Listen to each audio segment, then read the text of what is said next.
오늘의 큐티 말씀은 로마서 8장 1절부터 17절입니다. 제목 생명의 성령의 법.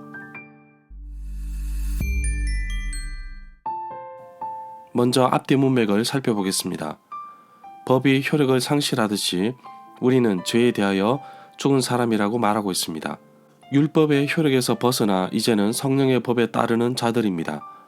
바울은 7장 후반부에서 나라는 1인칭 인물을 등장시켜서 자신은 원하지 않지만 여전히 악을 행하고 있는 나에 대해서 언급하는데 율법은 죄의 문제를 해결하지 못합니다. 그러나 여전히 율법의 한계 속에 머물고 있으면서 믿음으로 나가지 못하는 1인칭 인물 나의 답답한 모습을 묘사하고 있습니다. 여기서 1인칭 인물은 바로 바울 자신을 의미합니다. 예수님을 믿음으로써 이제 의인이 된 그리스도인은 죄의 세력에서 벗어나서 성령의 법에 의해 살아가게 됩니다. 성령의 인도를 받게 되는 것입니다.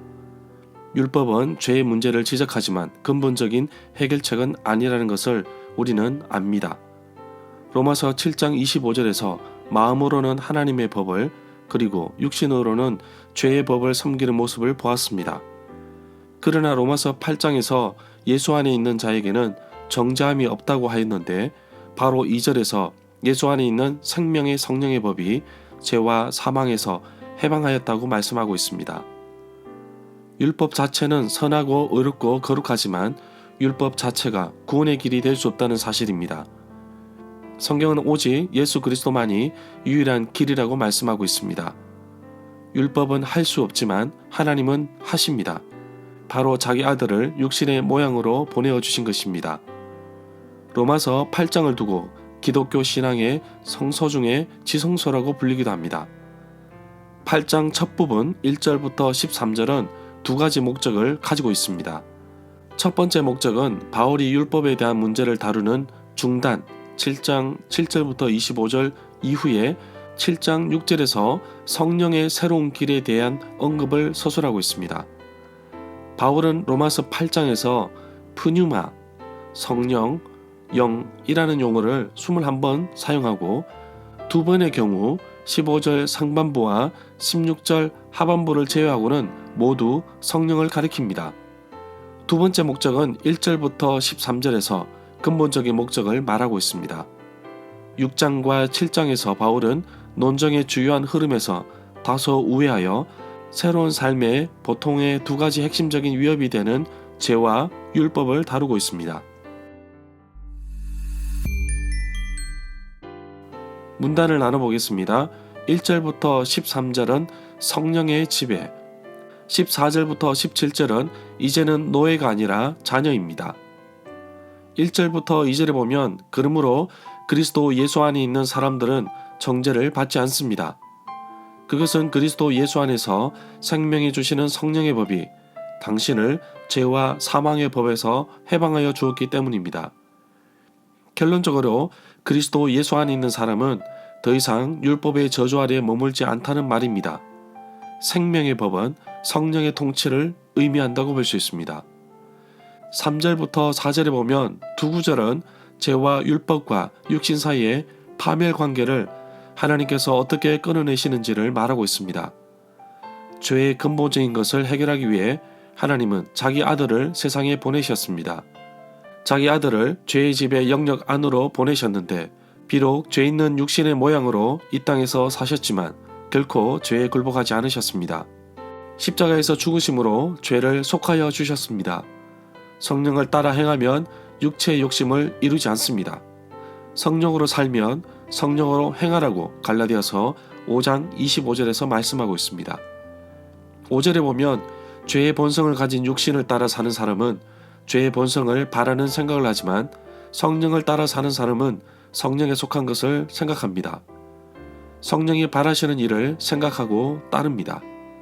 육신을 따르는 자, 즉 죄의 본성을 따라 사는 사람과 성령을 따르는 사람, 즉 영을 따르는 자가 서로 대조를 이루고 있습니다. 육신을 따르는 사람은 육신의 생각을 따르게 되고 결국에는 사망에 이르게 됩니다. 7절부터 8절에 보면 죄의 본성을 생각하는 육신에 속한 사람의 생각은 하나님과 원수가 됩니다. 하나님을 거스르는 것입니다. 그것은 하나님의 법에 복종하지 않을 뿐만 아니라 할 수도 없습니다. 죄의 본성의 지배를 받는 사람은 하나님을 기쁘시게 할 수 없습니다. 육신의 매인 사람은 죄의 본성의 지배를 받는 사람입니다. 12절부터 13절에 보면 더 이상 육신에 속한 죄의 본성에 매여 사는 존재가 아니라는 것은 2절에서 말하고 있듯이 죄와 사망의 법에서 해방되었기 때문이라고 합니다. 바울은 육신을 따라 살게 되면 죽을 것이라고 했으나 성령의 도우심을 받아 몸의 악한 일을 죽인다면 살 것이라고 합니다. 골로새서 3장 5절에서는 땅에 있는 지체를 죽이라고 말씀하고 있습니다. 15절에 보면 받은 성령은 또다시 두려움에 빠뜨리는 종살이의 영을 받는 것이 아니라고 강조합니다.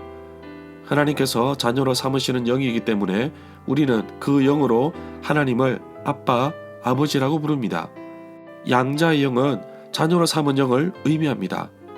아바, 아버지, 아빠, 아버지는 갈라디아서 4장 6절에도 나옵니다. 하나님께서 그의 아들의 영을 우리 마음 가운데에 보내셔서 아빠, 아버지라고 부르게 하셨습니다. 예수님께서도 마가복음 14장 36절에서 아빠, 아버지라는 표현을 사용하였습니다. 절마다 상세한 설명과 구절에서 그리고 핵심 내용과 중심 줄거리는 네이버 블로그에 올려져 있습니다. 내게 주시는 교훈입니다. 무엇이 나의 삶을 좌우하는가? 무엇이 지금 나의 삶을 인도하는가? 무엇이 나의 삶을 판단하는 기준이 되는가? 성령에 속한 사람이라면 성령의 인도하심과 성령의 사역을 기대할 수 있습니다.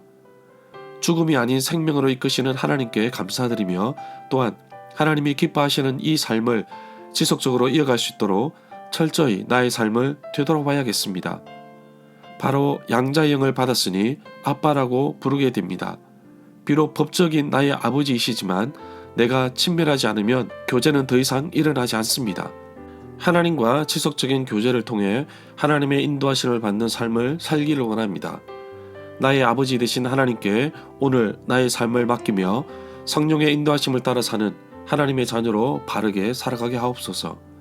로마 시대에 한 가정의 상속자가 되려면 많은 교육과 훈련 그리고 시험도 거쳐야 합니다. 단순히 예수 믿고 구원의 대열에 들었다고 모든 것이 끝이 아니듯이 그리스도인으로서 하나님께서 주시는 그 영광의 상속을 이어받기까지 나에게 주어지는 수많은 고난과 어려움을 이겨내야겠습니다. 성령에 속한 사람은 뭔가 달라야 하지 않을까요?